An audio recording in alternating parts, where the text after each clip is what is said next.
آپ کے حکم کو مانیں گے اور آپ کے نبی کے طریقوں کے اوپر زندگی گزاریں گے. میرے بھائی دنیا میں آئے نا تو دنیا کی چمک کو دیکھ کر, دنیا کی رنگینیوں کو دیکھ کر, دنیا کی غلاظت کو دیکھ کر, دنیا کے گٹر کو دیکھ کر اس کی محبت کو اپنے دل میں ایسا پیدا کر لیا جیسے ہمارا یہ ٹھکانا پوری زندگی ہمارے کو ادھر لے کر جانا ہے, ہماری عیاشی کاٹائیے, جتنی عیاشی کرنی ہے ادھر کر لو, آخرت میں جو ہوگا دیکھا جائے گا. حدیث پاک میں کیا رہا ہے کہ دنیا مسلمانوں کے لیے قید خانہ ہے اور کافروں کے لیے جنت ہے. کافروں کے ساتھ ساتھ میں نعوذ باللہ ہم بھی اس کو اپنی جنت سمجھ بیٹھے کہ جو ادھر عیاشی کرنی ہے, جوانی ملی ہے, اڑا لو مزے, آخرت میں جو ہوگا دیکھا جائے گا.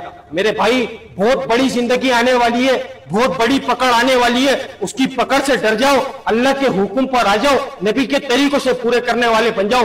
کل اللہ تعالیٰ چاہ رہے میرا بندہ میرے پاس آئے تو مکمل کامیاب ہو کر آئے. مکمل کامیابی اللہ رب العزت نے تجارت میں, وزارت میں, صدارت میں, کسی عہدے میں, کسی ڈگری میں, میری سوچ میں, میری چالاکی میں, میری ذہانت میں, میرے مال میں, میری دکان میں, میرے بنگلے میں, میری گاڑی میں, میرے لالچ میں, میری ہوشیاری میں, میری چالاکی میں, کسی چیز میں خدا کی قسم کامیابی کا دار و مدار نہیں رکھا.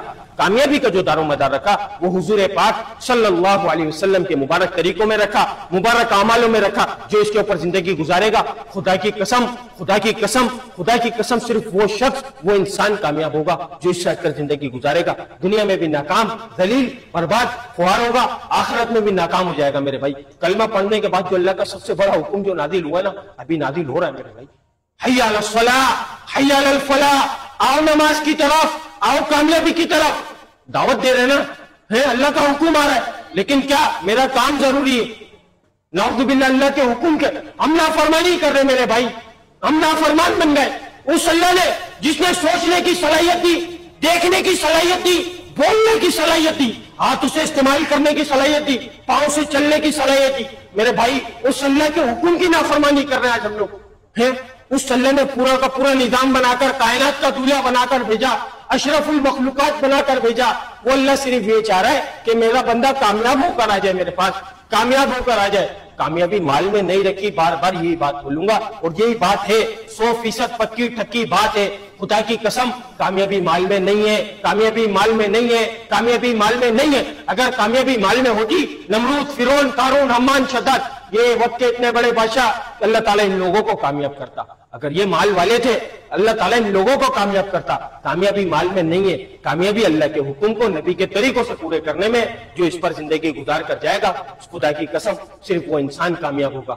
اللہ تعالیٰ نے اس بات کو بتانے, اس بات کو سمجھانے 1,24,000 پیغمبروں کو دنیا میں معبود فرمایا. وہ دنیا میں دنیا بنانے نہیں آئے, وہ اس پیغام کو لے کر پھرا کرتے تھے کہ اے لوگوں پڑھو لا الہ الا اللہ, کامیاب ہو جاؤ گے. جو وقت کے نبی کی بات کو مانتا تھا اللہ رب العزت اس کو کامیاب کرتے تھے, جو وقت کے نبی کی بات کو نہیں مانتا تھا اللہ رب العزت اس کو ناکام کرتے تھے. حضور پاک صلی اللہ علیہ وسلم آخری نبی, ہم سب کا ایمان ہے نا, ہم سب کا عقیدہ ہے. آپ صلی اللہ علیہ وسلم آخری نبی, آپ صلی اللہ علیہ وسلم نے فرمایا میں آخری نبی, میرے بعد کوئی نبی نہیں آئے گا. اب یہ کام کس کی ذمہ داری؟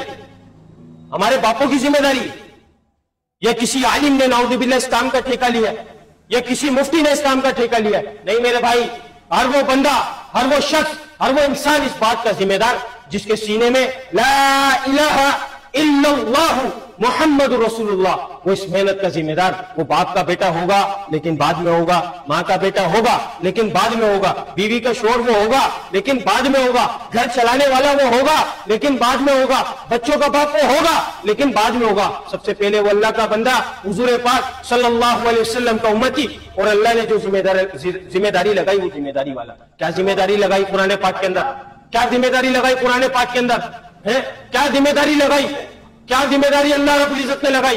اے امت محمدیہ, تم افضل امت, تم بہترین امت. اللہ نے کسی قوم سے, کسی فرقے سے, کسی قبیلے سے مخاطب ہو کر نہیں کہا. اللہ رب العزت نے قرآن پاک میں فرمایا جس کا مفہوم اے امت محمدیہ, تم افضل امت, تم بہترین امت, تمہارے کو بھیجا گیا لوگوں کی نفع رسانی کے لیے. تم بھلی باتوں کا حکم کرتے ہو, بری باتوں سے منع کرتے ہو, اور ایک اللہ پر ایمان رکھتے ہو. میرے بھائی اپنی ذمہ داری کو پہچان لو, اپنی ذمہ داریوں کو پہچان لو. میرے بھائی کسی کے اوپر انگلی اٹھانے سے پہلے اپنے گریبان میں جھانکو کہ یہ جو 3 انگلی ہے نا, یہ جو 3 انگلی ہے میرے گریبان پہ اٹھ رہی ہے. اللہ نے جو 2 آنکھ دی ہے نا دیکھنے کے لیے, اس سے ایک آنکھ سے اپنے ایپ دیکھو اور جو دوسری آنکھ ہے اس کی خوبی دیکھو, اس کی خامی نہیں دیکھو. آج کیوں پوری دنیا غلط نظر آئی ہے؟ کیونکہ میں غلط ہوں. میرے بھائی اپنے گریبان میں جھانک کر سوچو کہ میں اللہ کے حکم کو نبی کے طریقوں سے پورا کر رہا ہوں؟ میرے بھائی اپنے مقصد پر آ جاؤ، اپنے مقصد پر آ کر کھڑے ہو جاؤ. خدا کی قسم نبی کوئی نہیں آئے گا، خدا کی قسم اس کی پکڑ سے ڈر جاؤ میرے بھائی. اللہ پاک ہم سب کو اس پر عمل کرنے کی توفیق عطا فرما دے اور ہمارے کو دنیا کے نشوں سے نکال کر حی علی الصلاۃ حی علی الفلاح تک پہنچا دے. السلام علیکم ورحمۃ اللہ وبرکاتہ.